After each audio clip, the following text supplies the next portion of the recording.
Welcome back to the Art of Hobbiness. I'm Erin. I'm joined by my lovely co-host Tam. Yes! Today we're talking about one of Tam's new hobbies, and she quoted, this is one of her bucket list hobbies. It is! So excited to talk about that. I'm so excited that you started finally doing this, is taking French lessons. Yes! So I'd love to hear all about it. Yes! So bonjour! Bonjour, Let's get started with this chat. Yes! First, I would love to hear a little bit about, one, your history with French lessons or taking French, and then also what inspired you to really get back into it. Yeah. I've been really, when I was prepping for this episode, I really got excited about taking you guys, our listeners, and you on this journey, because I feel like if there is anything that could show you, and myself really, the progression that I have made in the hobby world, I think it's learning French as a language.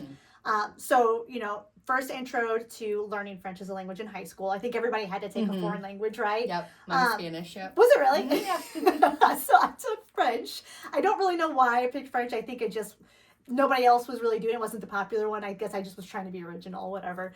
But I enjoyed it. It was just high school. I just didn't really have any motivation. Right. And finished from there. You move on with your life. I'm in college, never touch it.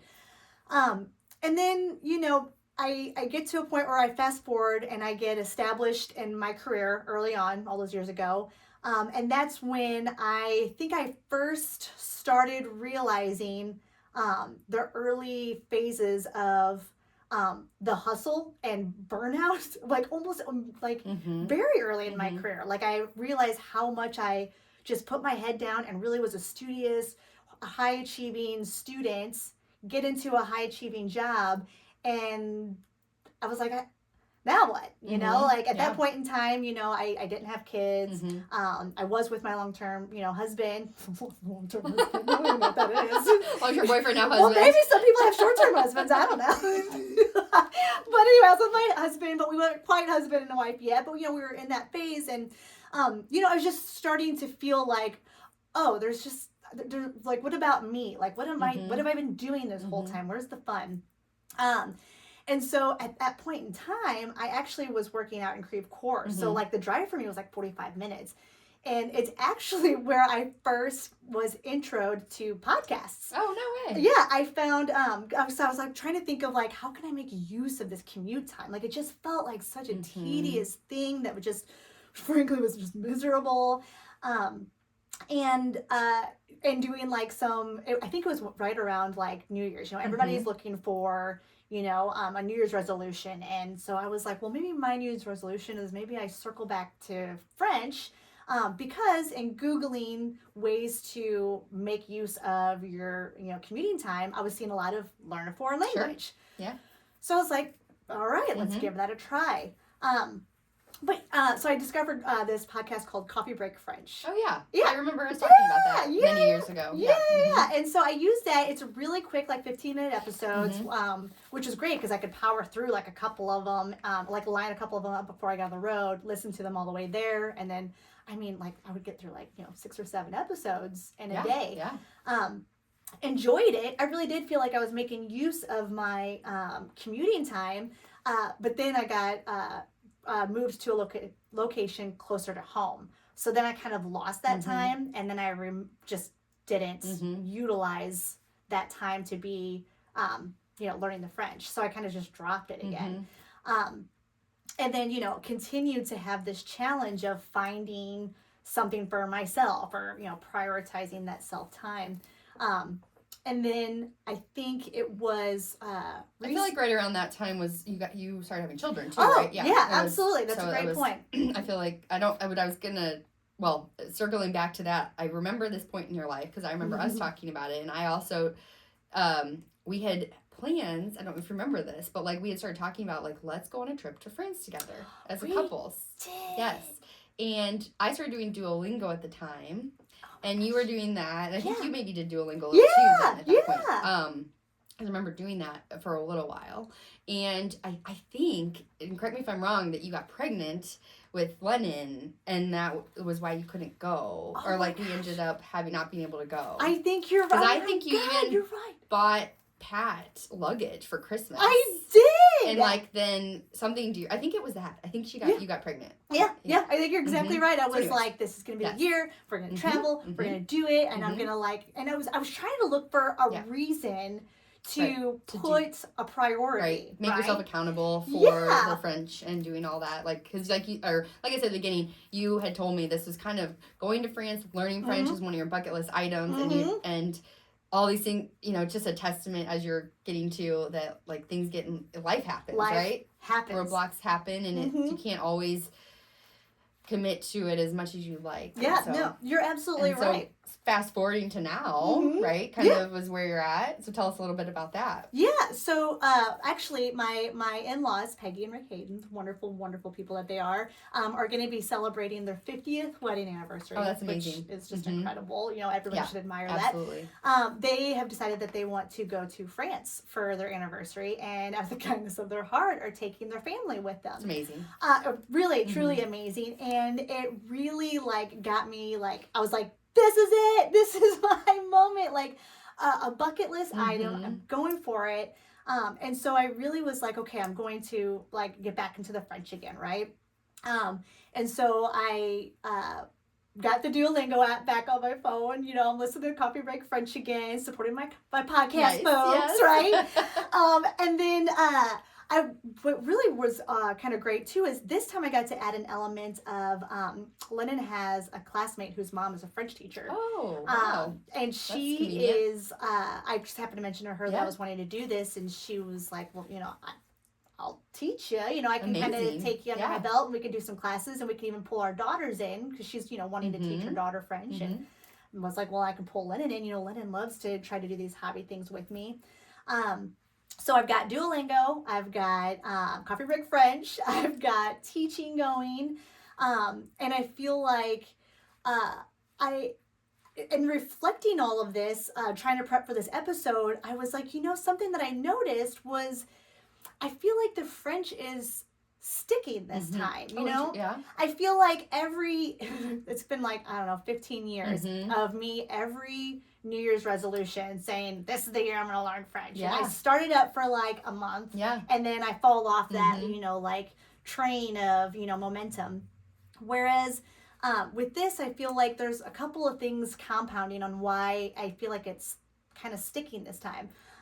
One of them being just for the fact that I feel like I'm compounding how much. Right. I was going to ask do you feel like those couple other stints of trying it maybe it's in there a little bit, and so you're building on that, so you're not starting from scratch. Not starting from scratch. No. And the other thing that I think that is really helping is, honestly, Erin, I feel like our hobby journey is helping. I think, prior to us having this podcast, I would say I was somebody that didn't have hobbies, right? And I feel that through this podcast of us trying hobbies, I feel that I'm getting better at hobbying. Yeah. I feel like I'm getting more comfortable with being uncomfortable and putting myself in situations where I'm outside of my comfort zone. I think I'm getting better at prioritizing that self-care time. I think having a teacher, right? I meet her every week. And that's something that's on my schedule. It has to be on the schedule, right? And it's a non-negotiable, right? That's what that time is. I really do feel like those things compounded are helping it be more of it's sticking. It's becoming more realistic of a goal that I could learn French and be fluent in it for our upcoming trip, as opposed to just here I am celebrating my annual anniversary of starting this as a New Year's resolution and then letting it go, right? Yeah. Do you feel as you've been trying hobbies, do you feel like you're getting better at hobbying, or I definitely the learning curve better? Well, I don't know about the learning curve, but just the willingness to try new things, definitely, and then not being so fearful of trying to find time in the schedule. I think it's getting easier to make that time and prioritize that time. I think we've talked about before how we used to feel so guilty about taking any time for ourselves, and just doing it repetitively and realizing that the world doesn't end with our families or whatever because we're gone for a couple of hours. You know, just doing that, just like anything, like you're saying, if you put yourself out there, it's a little bit uncomfortable at first, and then you realize that you it's not that bad, you know. And to answer your question, long story short, yes, I do feel like it's getting easier in many aspects, not just hobbies, but just putting yourself out there in a lot of aspects in life. Kind of, it's kind of interesting how it translates across many areas of life. Well, and even feel like my perfectionism wall, because you know, like learning a foreign language, like I feel like if you were to ask me right now, like how I would consider myself performing and learning the foreign language, I feel like I could read it really well. Really? I feel like if I was given something, I feel like I would have enough of a level that I could get an idea of what's going on, right? Hearing it, and if you're slow, I think I can keep up with you. But speaking, I don't think I could really sit here and do all that. But you know, it's that perfectionism in me that like I feel like used to really hold on to like that. I feel that in learning a language, you really have to make sure that you fight that because, I mean, you're going to make mistakes. You're going to make mistakes, and I'm going to sound silly, right? Mm-hmm. Like trying to pronounce some of these words, like I just can't quite get my mouth like shaped as easily and quickly because it's foreign to me. And I was really beating myself up about that. And then, you know, my French teacher was like, you know, like think about just even our children, like English is their language, right? But look how long it takes them to actually speak it. Years. Like they understand you, they'll be able to kind of navigate what you're trying to guide them, but they don't actually get to communicate back to you until farther down. Right, it's years. It's difficult to learn a language. That's a good parallel. And I just didn't think about that. Like I was really beating myself up about that. And she was like, just even look at the kids who like, that's literally all they hear. So I think, I don't know, I guess what I'm trying to really put out there is just like, I really do believe there's a method to the madness that we're out there. We're trying to tell everybody, trust us. And like, no, I really feel like what the message is it really is there's practice, you know? And I feel like, you know, when we started this, my biggest complaint was like, how does Pat have 7 hobbies? And like, I don't have any. But in reviewing my history with learning French as a language, I think I get it now. He just practices so much trying new hobbies, and he just puts that priority on it, that it just really does become easier, and then you just feel more comfortable in trying other hobbies. And well, and I think too, like realizing it's not really about the hobby, right? It's about like you're following your intuition, you're finding things that you really enjoy to do. It's not about the specific hobby, it's about like listening to what you like to do as a person and then going for it, you know, and versus finding reasons not to do it. And I think with French, you know, like I said, I fell off the bandwagon like by February, right, every year. And I think in my mind back then, I was able to be like, well, it's just because it's really hard and blow it off. But I mean, if I do some self-evaluating, I think it's just because once I removed that commuting piece from it, suddenly it was, the reason why it wasn't there is because I wasn't finding that time to put that into my schedule to learn it, right? And so, you know, now that I'm doing that, like, I mean, I'm really enjoying learning it. It's amazing. I feel like I'm getting more culture. Well, absolutely. And I think that accountability factor that we talk about a lot, you've got like a couple of all those things helping you, right? Your daughter's doing it with you and she's enjoying it. And then you're going to that class, somebody else is counting on you to be there.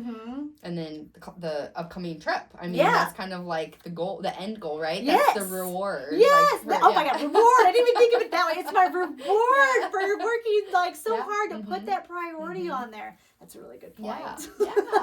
And have you gotten to the point where you can speak it at all yet or not? You're not there yet. I mean, I could say like basic, silly. Like I feel like I could, you know, say lots of pleasantries, right? I feel like I could greetings. Some greetings. I can order some food items if I wanted to. But like if somebody were to come up to me and have a conversation, I'd be like, that's spectacular for you.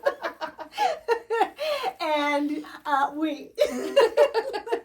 But I hope that by the time I get to this trip that I would be able to have like hopefully a 5-year-old level of communication, right? Absolutely. Like just something that I feel like, I just want to make sure that I feel like I guess I just always have this I have this dream of just like me being able to just show up there, and I'm like Emily in Paris. Yeah. Well, except for I'm trying to learn the language. Not as trendy, but I'm not quite as trendy, and I'm trying to learn the language, Yeah. but like I still could like try to converse with people and make an effort. I feel like, you know, she is so silly, but like she's actually a great example of like not caring what people think when it comes to trying the language, right? Yes.